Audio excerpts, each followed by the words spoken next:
ជម្រាបសួរអ្នកទាំងអស់គ្នាក៏ដូចជាលោកគ្រូហួតហ៊ឿនដែលជាលោកគ្រូផ្នែករូបវិទ្យារបស់នាងខ្ញុំផ្ទាល់នាងខ្ញុំឈ្មោះខុនបារមីជាសិស្សថ្នាក់ទី 11A នៃសាលាវិទ្យាល័យអូអំបិលដែលសាលានេះដែរគឺស្ថិតនៅក្នុងខេត្តបន្ទាយមានជ័យថ្ងៃនេះដែរខ្ញុំមានចំណេះដឹងមួយចំនួនមកចែករំលែកអ្នកទាំងអស់គ្នាឲ្យកាន់តែច្បាស់ឲ្យកាន់តែយល់តែខ្ញុំនឹងបង្ហាញអំពីអគ្គិសនីកម្មដោយកកិតមុននឹងឈានដល់ការពិសោធន៍យើងក៏បីដឹងថាអ្វីទៅជាអគ្គិសនីកម្មហើយអគ្គិសនីកម្មបែងចែកជាប៉ុន្មានអគ្គិសនីកម្មគឺជាទង្វើទាំងឡាយណាដែលធ្វើឲ្យអង្គធាតុមួយមានបន្ទុកអគ្គិសនីដោយធ្វើឲ្យអង្គធាតុនោះខ្វះអេឡិចត្រុងឬលើអេឡិចត្រុង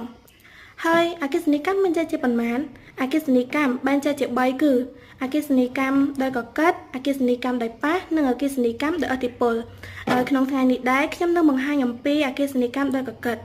ប៉ុន្តែអ្វីទៅជាអគ្គិសនីកម្មដោយកកិតអគ្គិសនីកម្មដោយកកិតគឺជាទង្វើទាំងឡាយណាដែលធ្វើឲ្យអង្គធាតុមួយមានបន្ទុកអគ្គិសនីដោយការកកិតហើយឥឡូវនេះសូមទស្សនាការពិសោធន៍អគ្គិសនីកម្មដោយកកិតចំពោះវត្ថុដែលយើងត្រូវមានសម្រាប់ការពិសោធន៍នេះគឺមានដូចជាกระดาษជូតមាត់ដែលយើងអាចប្រើបានវាអត់មានសមអត់មានអីហើយបំពង់បឺតគឺបំពង់បឺតដែលស្ងួតយើងត្រូវដឹងច្បាស់ថាបំពង់បឺតនឹងត្រូវតែស្ងួតអត់មានសំណល់អត់មានសើមអីទាំងអស់ហើយ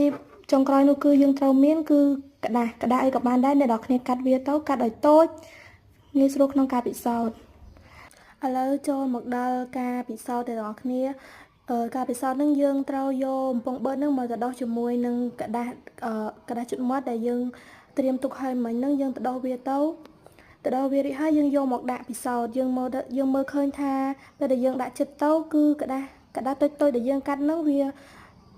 ជាប់ទៅនឹងបំពង់បឺតដែលយើងទៅដុំមិញនឹងអាហ្នឹងហើយគេហៅថាអគ្គិសនីកម្មដោយកកិតនៅពេលដែលយើងយកกระดาษជូតមាត់មកទៅដោះនឹងបំពង់បឺតវាធ្វើឲ្យបំពង់បឺតទុកបន្ទុកអគ្គិសនីដោយវាចាប់យកអេឡិចត្រុងឬក៏បោះបង់អេឡិចត្រុងមានន័យថាកំទេចกระดาษនិងបំពង់បឺតមានបន្ទុកអគ្គិសនីដែលវាអាចមានបន្ទុកអគ្គិសនីវិជ្ជមាននិងបន្ទុកអគ្គិសនីអវិជ្ជមានដែលនាំឲ្យវាទាញគ្នាចូល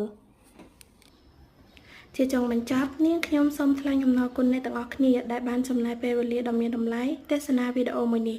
ក៏ដូចជាលោកគ្រូហួតហ៊ឿនដែលបានខិតខំបង្ហាត់បង្រៀននាងខ្ញុំក៏ដូចជាមិត្តឯទៀតក្នុងការបង្កើតវីដេអូនេះឡើង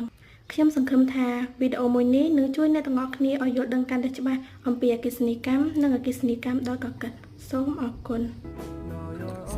និងសូមខន្តីអភ័យទោសចំពោះកំហុសខុសឆ្គងដែលចេតនា